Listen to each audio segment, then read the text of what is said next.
بسم اللہ الرحمن الرحیم۔ جب وہ دو رویا دستوں کے درمیان سے گزر رہا تھا تو تمام دستے چاق و چوبند کھڑے تھے۔ یہ منظر اسے نفسیاتی طور پر مفلوج کرنے کے لیے کافی تھا۔ قتیبہ نیزک کو لے کر قصر عمارت میں آ گیا۔ نیزک کے ساتھ سلیم الناس سے بھی واپس آ گئے تھے، جبکہ وہ مسلمان قیدی بھی نیزک کے ساتھ ہی آئے تھے جن کے بارے میں قتیبہ نے نیزک کو لکھا تھا۔ قتیبہ نے ان قیدیوں کے بارے میں حکم دیا تھا کہ ان کے ٹھہرنے کا بندوبست کیا جائے۔ نیزک کے ساتھ آنے والوں میں اس کی انتظامیہ کے چند لوگ بھی شامل تھے۔ نیزک اور اس کے ساتھیوں کو مہمان خانے میں ٹھہرایا گیا۔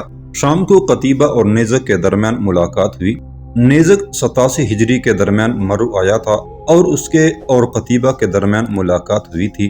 اس ملاقات میں نیزک نے قتیبہ کی امان قبول کی تھی اور یہ طے پایا تھا کہ نیزک کی شاہی کی حفاظت مسلمانوں کے ذمہ ہوگی۔ اس ملاقات میں قتیبہ نے کہا، تم نے آنے میں کچھ پس و پیش کیا تھا۔ اس نے سوالیہ انداز میں نیزک کی طرف دیکھا۔ میرے خیال میں یہ ایک قدرتی بات ہے۔ نیزک نے سامنے پڑے ہوئے تال میں سے ایک انگور منہ میں رکھتے ہوئے کہا۔ ٹھیک ہے، قتیبہ نے کہا، لیکن کیا تمہیں مسلمانوں کی وعدہ شواری پر شک تھا؟ نہیں، ایسی کوئی بات نہ تھی، نیزک نے جواب دیا، لیکن میرے خیال میں اب ان باتوں کا ذکر مناسب نہیں۔ ہمیں وہ بات کرنی چاہیے جس کے لیے میں تمہارے پاس آیا ہوں۔ وہ بات تو محترم سلیم الناس تم سے کر ہی چکے ہیں۔ قتیبہ نے سلیم الناس کی طرف دیکھتے ہوئے کہا، لیکن یہ بات ہمارے درمیان معاہدے کی صورت میں طے پا جائے تو بہتر ہوگا۔ نیزک نے دوبارہ کہا، ہماری شرائط تو تمہارے سامنے ہیں۔ قتیبہ بولا، پہلی شرط قیدیوں کی رہائی کی تھی، تم نے پوری کر دی۔ دوسری شرط یہ تھی کہ تم خود میرے پاس آؤ، تو تم آ گئے۔ تیسری شرط یہ ہے کہ اب تمہارے دشمن ہمارے دشمن اور ہمارے دشمن تمہارے دشمن ہوں گے۔ اگر ہمیں تمہاری ضرورت پڑے تو تم پر یہ فرض ہوگا کہ تم ہماری مدد کو آؤ، وگرنہ ہمارا تم سے تعلق ختم ہو جائے گا۔ اگر تمہیں ہماری مدد کی ضرورت پڑے گی تو خدا کی قسم ہم تمہارے پاس آ جائیں گے۔ قتیبہ بولتے بولتے خاموش ہو گیا۔ کچھ دیر بعد وہ دوبارہ کہنے لگا، اگر تجھے میری یہ شرط منظور ہے تو سمجھو ہمارے درمیان معاہدہ طے پا گیا۔ نیزک نے کچھ سوچا اور پھر مسکرا کر کہنے لگا، تیری یہ شرائط دلچسپ اور قابل قبول ہیں۔ قتیبہ نے نیزک کی طرف ہاتھ بڑھاتے ہوئے کہا، تو پھر آج سے ہماری قدریں ایک ہوئیں۔ نیزک نے ہاتھ بڑھا کر قتیبہ سے مصافحہ کیا۔ یہ بات واضح نہیں کہ قتیبہ اور نیزک کے درمیان طے پانے والے معاہدے کو باقاعدہ تحریری شکل دی گئی تھی یا نہیں، لیکن یہ بات واضح ہے کہ یہ معاہدہ 87 ہجری کے درمیان میں ہوا۔ زرار بن حسین اور عینی ایک ہی گھوڑے پر سوار جا رہے تھے۔ زرار جانتا تھا کہ اس مقام سے سغد صرف چند دن کی مسافت پر ہے۔ اس کے پاس کھانے پینے کا انتظام تھا، لیکن اس کی سب سے بڑی کمزوری یہ تھی کہ وہ دونوں ایک ہی گھوڑے پر سوار تھے جس سے گھوڑا تک گیا تھا۔ زرار نے یہ بات خاص طور پر محسوس کی تھی۔ اگر وہ اس حالت میں بھی چلتے جاتے تو یہ ان کے لیے اس طرح خطرناک ہو سکتا تھا کہ گھوڑا راستے میں ہی مر جاتا، جس کے لیے وہ متحمل نہیں ہو سکتے تھے۔ چنانچہ جب زرار بن حسین نے محسوس کیا کہ گھوڑا تک گیا ہے تو اس نے مناسب جگہ دے کر گھوڑا روک لیا۔ گھوڑے کو مناسب جگہ باندھ کر اس نے عینی کی طرف دیکھا جو قدرے بے فکری سے ریت پر بیٹھی تھی۔ وہ بار بار ہاتھ میں ریت بھر کر آہستہ آہستہ زمین پر گرا رہی تھی۔ زرار بن حسین کچھ دیر دیکھتا رہا اور پھر اس کے پاس جا کر بیٹھ گیا، لیکن عینی نے اس کی طرف توجہ نہ دی۔ آخر جب کافی دیر تک عینی نے ریت سے کیلنا بند کیا تو اس نے خود عینی کو مخاطب کیا، تمہیں کم از کم میری موجودگی میں پریشان ہونے کی ضرورت نہیں ہے۔ ہوں۔ عینی زرار بن حسین کی آواز سن کر چونکی۔ کیا کہا تم نے؟ اس نے جیسے زرار کی بات نہ سنی ہو۔ میں تمہیں یہ کہہ رہا تھا، ابن حسین بولا، کہ جب تک تم اپنے گھر نہیں پہنچ جاتی تم میری امان میں ہو۔ کون سے گھر کی بات کرتے ہو؟ عینی نے آہ بھر کر کہا، جہاں اب زندگی کا وجود بھی ختم ہو گیا ہے۔ دیکھو، ابن حسین بولا، میں نے تمہارے حالات سنے ہیں، مجھے تم سے ہمدردی ہے، لیکن اگر تم زندہ ہی ہو تو تمہیں اپنی زندہ ہونے کا حق ادا کرنا ہوگا۔ کس حق کی بات کرتے ہو؟ عینی نے ابن حسین کی طرف دیکھا، جسے لوگوں نے مجھ سے چھین لیا ہے، جس حق سے دنیا نے مجھے محروم کر دیا ہے۔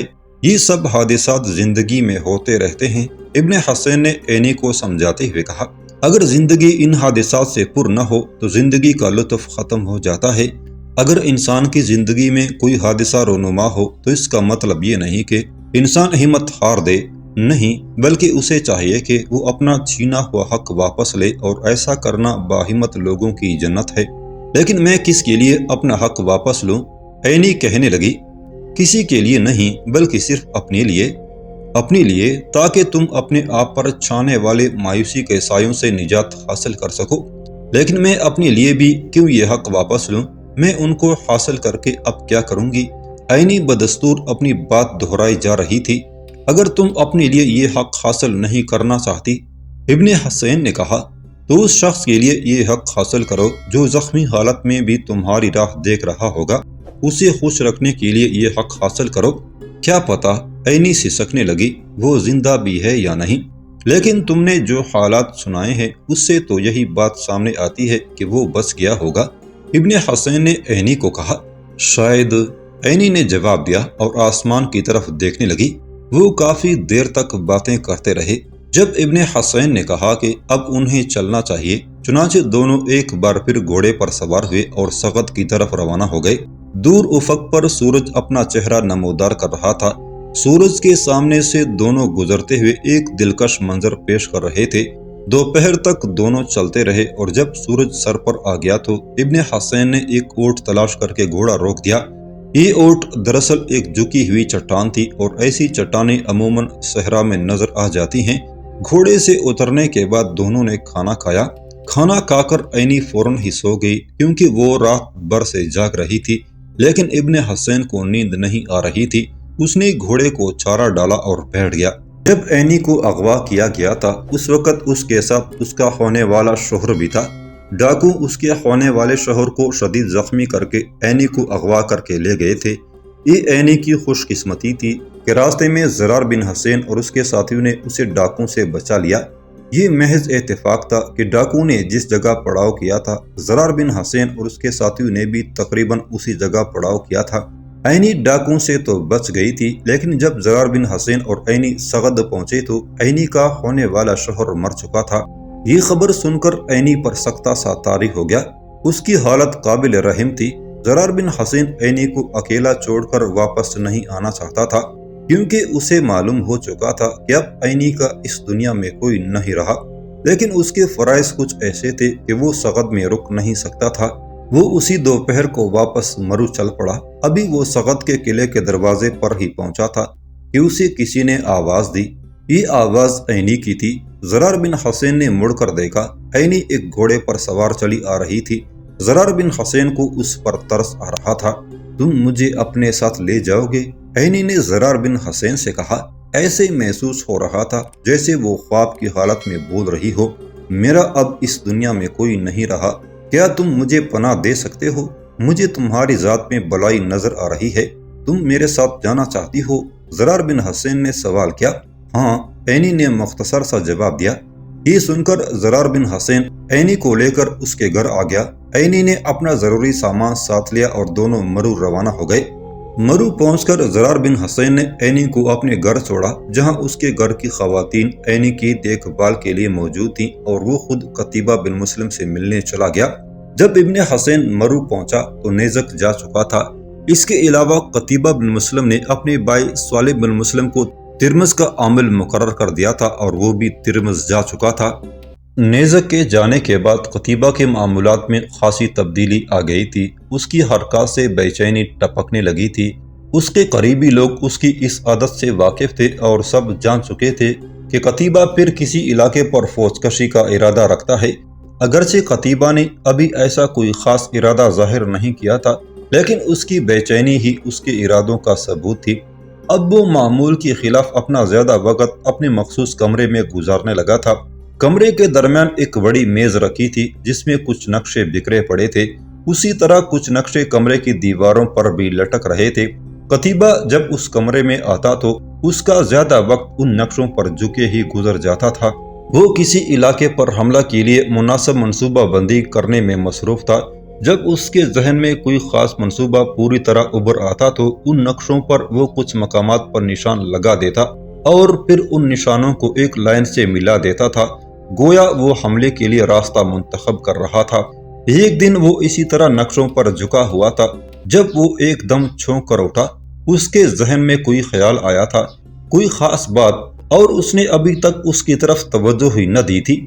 اس خیال کے آتے ہی اس نے ملازم کو بلایا اور اسے کہا کہ زرار بن حسین کو بلا لائے، اور کچھ دیر بعد زرار بن حسین قتیبہ کے سامنے تھا۔ کہ ابن حسین، قتیبہ نے اسے کہا، کیسا ہے؟ میں ٹھیک ہوں، زرار بن حسین نے کہا۔ تو اپنی سنا، تو اپنی شکل دکھانے سے بھی گیا۔ ہاں، قتیبہ بولا، کچھ مصروفیت ہی ایسی ہے۔ بول، کیسے بلایا ہے مجھے؟ زرار بن حسین بولا، ہاں، مجھے اچانک ہی ایک خیال آیا ہے۔ قتیبہ بن مسلم نے زرار بن حسین کے کندھے پر ہاتھ رکھتے ہوئے کہا، ابن حسین، پہلی بات تو یہ ہے کہ میں تجھے جو بات بتانے لگا ہوں وہ اپنے سینے میں دفن کر لینا۔ اس نے زرار بن حسین کی طرف دیکھا۔ زرار بن حسین نے اس کی طرف سوالیہ نظروں سے دیکھا۔ زرار نے جیسے اس کا چہرہ پڑھ لیا ہو، وہ بولا، مسلم کے بیٹے، یہ سمجھ کہ تیری بات میرے سینے میں ہی دفن ہو گئی ہے۔ بے دھڑک کہہ، کیا کہنا چاہتا ہے؟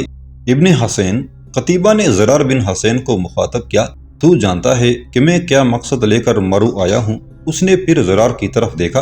ہوں، زرار بن حسین نے جواب دیا، مجھ سے بہتر اور کون تیرا یہ مقصد جانتا ہوگا؟ قتیبہ اس کی بات سن کر مسکرا دیا اور کہنے لگا، تو پھر تو یہ بھی جانتا ہوگا کہ میں اب پھر اس علاقے پر فوج کشی کا ارادہ رکھتا ہوں۔ یہ بات بھی مجھے معلوم ہے، اس نے جواب دیا۔ اب میں تجھے یہ بتانے جا رہا ہوں کہ میں کس علاقے پر برق بن کر گرنا چاہتا ہوں۔ وہ پھر خاموش ہو گیا۔ اب کی بار میں بیکند پر حملہ کرنا چاہتا ہوں۔ قتیبہ بن مسلم نے زرار بن حسین کو کہا، تو جانتا ہے کہ بیکند تاجروں کا شہر ہے، اس کے علاوہ ایک مضبوط قلعہ بھی ہے۔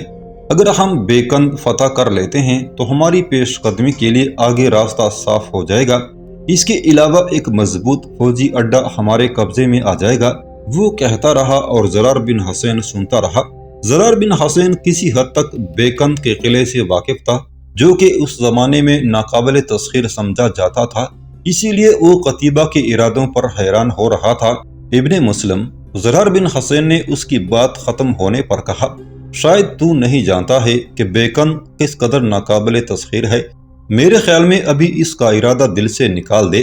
اس کی بات سن کر قتیبہ کے چہرے پر ناگواری کے تاثرات ابھر آئے اور وہ کسی حد تک سخت لہجے میں بولا، کیا تو مجھے اس راستے پر چلنے سے روکنا چاہتا ہے جس پر چلنے کا حکم خدا نے دیا ہے؟ اور اگر ہم یہ سمجھ کر بیٹھ جائیں کہ کوئی قلعہ ناقابل تسخیر ہے اس لیے اس پر حملہ نہیں کرنا، تو اللہ کی قسم سلطنت اسلامیہ سکڑتی ختم ہو جائے گی۔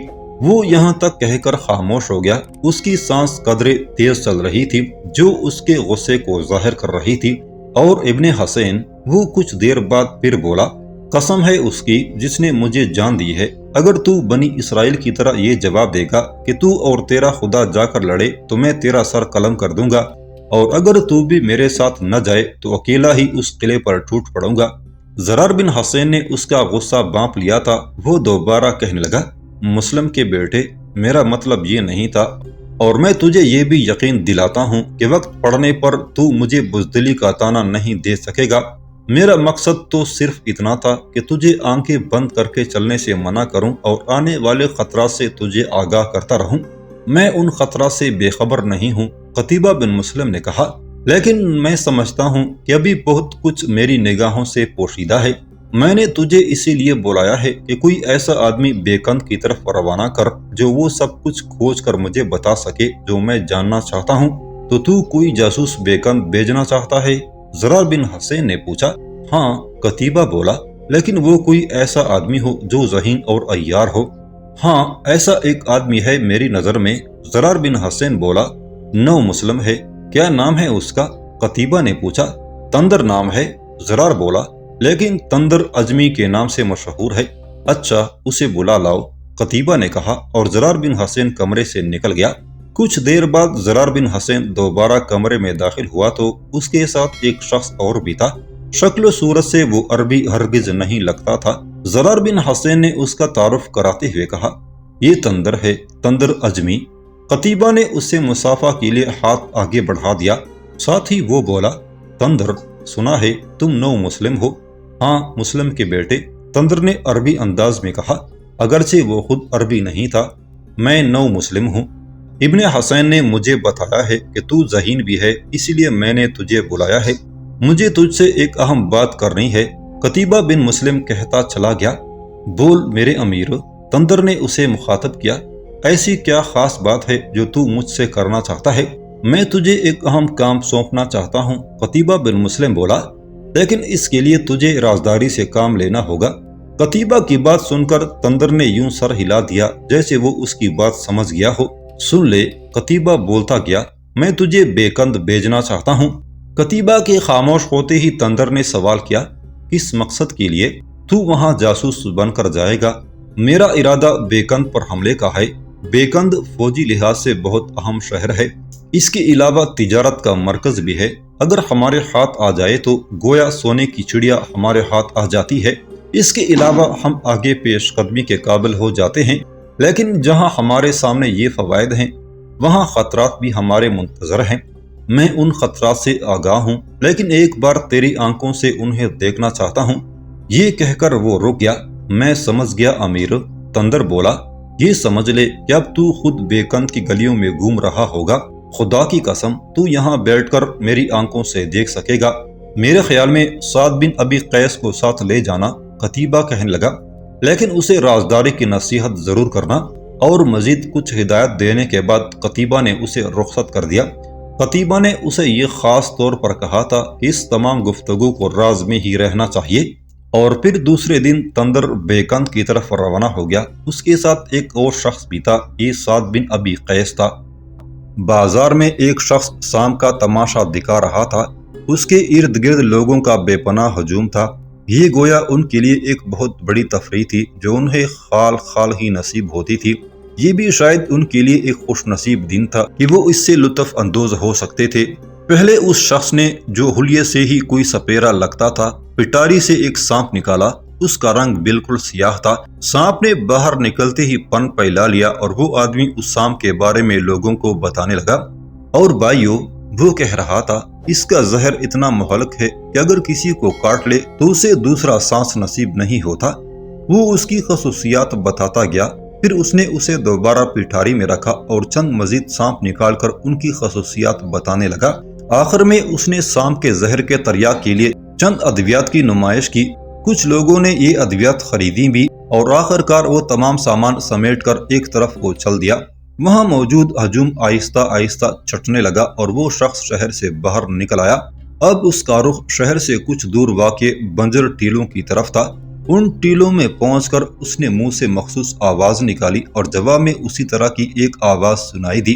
وہ آواز کی سمت میں چل پڑا اور آخر کار ایک پہاڑی غار کے دہانے پر پہنچ گیا اور بے دڑک غار میں داخل ہو گیا۔ ابھی وہ غار میں داخل ہی ہوا تھا کہ آواز ابھری، آ گئے تندر؟ اور آنے والے نے، جو کہ تندر اجمی تھا، جواب دیا، ہاں۔ آواز پھر ابھری، کہو کیسا رہا؟ تندر غار میں اندھیرے کی وجہ سے اس شخص کی شکل تو نہ دیکھ سکتا تھا، لیکن آواز کو پہچان ضرور سکتا تھا۔ یہ اس کے دوست سعد بن ابی قیس کی آواز تھی جو مرو سے اس کے ساتھ آیا تھا۔ یہ دونوں جب بیکند پہنچے تھے اس وقت رات کا پچھلا پہر تھا اور شہر کا دروازہ بند تھا، اس لیے مجبوراً انہیں شہر سے باہر ہی رکنا پڑا۔ کسی پناہ گاہ کی تلاش انہیں اس غار تک لے آئی تھی۔ انہوں نے 2 دن اس غار میں گزارے تھے۔